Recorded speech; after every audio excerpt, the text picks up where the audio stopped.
Yeah, it's impossible to get with the mind. So you're heading your boat into, this is why they call them the mysteries. This is why they call the holy the great mystery, because we can't actually think about it. And we can't actually solve it at the level of the mind, especially the thing that you're talking about. So there's some way, it's not an accident that we are human beings. It's not an accident that we have this creaturey aspect. It's not an accident. Like this is the way we're formed, and this particular predicament sets up a particular sickness, in a way, the desire to go home.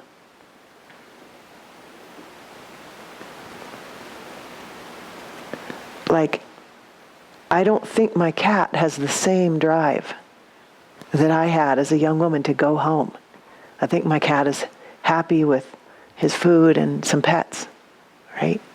But in the human being, even if we have food and pets, even if we have all the things a creature could want, our unique blending of heaven and earth say that somehow in this, both have to be satisfied in some kind of sense of weird unity. And most of us in early life, we go after solving the creature aspects. And the creature aspects are the same aspects that the mind is interested in. So the mind is just the person, the emotional, the psychological, is really all about creature. And then there's this just pure longing to be turned inside out in love that is our holy sickness. So that predicament is not an accident, and to have that, it's a dis-ease that never feels comfortable. When that thing's woken up, there's no place to just chill, because you chill for 5 minutes and then it goes, rah, rah, feed me, you know? And we can think that feed me is a desire for a particular, it is a desire for particular reverence, but the reverence isn't from the outside. That will never feed it. It wants to turn itself inside out and know itself as that which is revered. And we are heavily trained by the culture to look to our partners for that. And every time we look there, we are setting ourselves up. We're either setting ourselves up to be dropped on our heads back into that essential, or we're setting ourselves up to be fed just enough to be hoodwinked into thinking that's where it lives. So we're screwed when we're looking in those places. I can't tell you why we're formed in this unique, odd wedding of heaven and earth, this unique, perplexing mixture of angel and utter creature. I mean, we poop like creatures. We defend our turf like creatures. It's amazing how creaturey we are. And we ignore that level at our peril.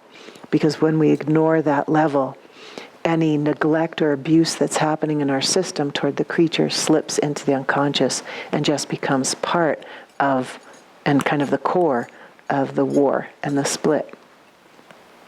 So that,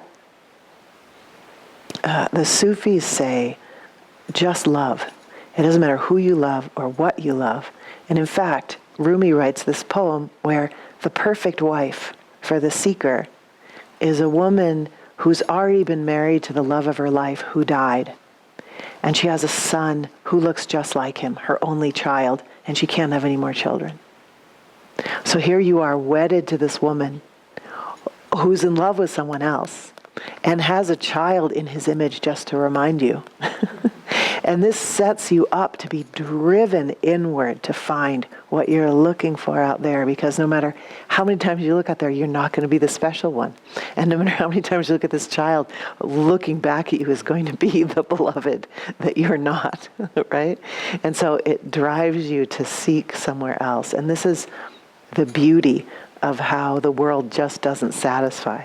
And it's actually slightly dangerous if we are satisfied, because it means that we won't seek the holy if we are satisfied by the sensual things of the world.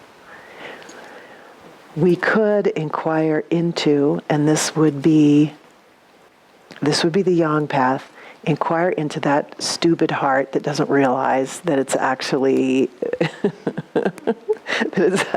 you know what I'm saying? You know exactly what I'm saying, right? Like, oh, this icky thing, and I'm so stupid because I'm identified as this icky thing, and the point is to use my mind and my will to inquire into this icky thing until somehow it blows up and I know that I'm not that trash, right? And bless them if it works for them. Bless them. I don't think it's the native feminine path. I do not. Call me a tantrika, I don't know. And I'm not talking about sex here. I'm talking about how we actually, instead of turning away and having a perch, we move into trusting the organic move of the holy, that your heart that bleats like that is not an aberration or a sign that you're stupid. Your heart bleating like that is a divine call to be subsumed in the holy and to shed its attachments here, its personal attachments, and to be unfolded. And it just so happens, my path has much more been the Sufi path, the Tantra path, the turning toward and being utterly devastated. There is nothing like grabbing something and being devastated and then grieving all the way to the bottom to dissolve that attachment. You don't have to go, ew, ew, ew, while the thing goes, I want it, and you never actually really pierce it because, look at all the teachers, the male teachers who end up grabbing something, right? See through it, but if you don't pay attention to the fact that this is a creature and it falls into the shadow in your lovely elevated state, it's going to be, need I say more? And so why not go to the heart of that? Why not take your inquiry? This is what they say of the goddess. The goddess is so pure, she can ride on a hog right into the sty and not be sullied. What is it to ride right into the pain of the personal heart and let yourself be wrecked again and again by the fact that you're not getting what you want? Let yourself be wrecked. You knew how to do that as a child. My daughter knew how to do it. It was like, here's my balloon. Oh, first time she loses her balloon. First time she held a balloon. It was so funny to watch her. She was just like, how can this be? This thing, this defies all the laws of everything I've learned up until this point. It's like floating in the air, and it's tied to me. And I had it loosely around her wrist, and she just and then all the love in her heart toward this red round thing, just completely communing, like she was nothing but balloon adoration. Right? She becomes it. And this is, again, the way of Tantra, the way of joining. And it has a secret. In this life, in this sensual realm, the balloon has the delight of its existence. But when you lose the balloon, all of that being tethered to this world, suddenly you can't be tethered to it. You reach, it's gone. You grieve and you discover something. There is something of balloonness living in the body. As you have sensually joined that and lost it, you discover somehow that delight lives in you without a balloon. This is what I've discovered anyway here. But when the balloon lets go, with as much passion as she loved the balloon, she's now grieving the balloon. It's the same love. It's just, I liked you near me. Wah. And her full wah, she knows how to do that. And I'll tell you, this child is the least attached human I've ever met, because those things aren't left gripping. She's not left gripping the balloon. She gripped it, she grieved it, it moved out. And somehow that mechanism in us, I don't know how it works. There's a mystery in there of how we grab, we reach, we don't get, we grieve until we're somehow broken. And that broken is the mystery. That broken is the middle of the crucifixion of this. It's somehow that through deep suffering, something is discovered. Something is redeemed and discovered. And it's a mystery. And it's every bit as unconditional as if we had inquired into and done away with every single personal grabbing that exists. So I would say love.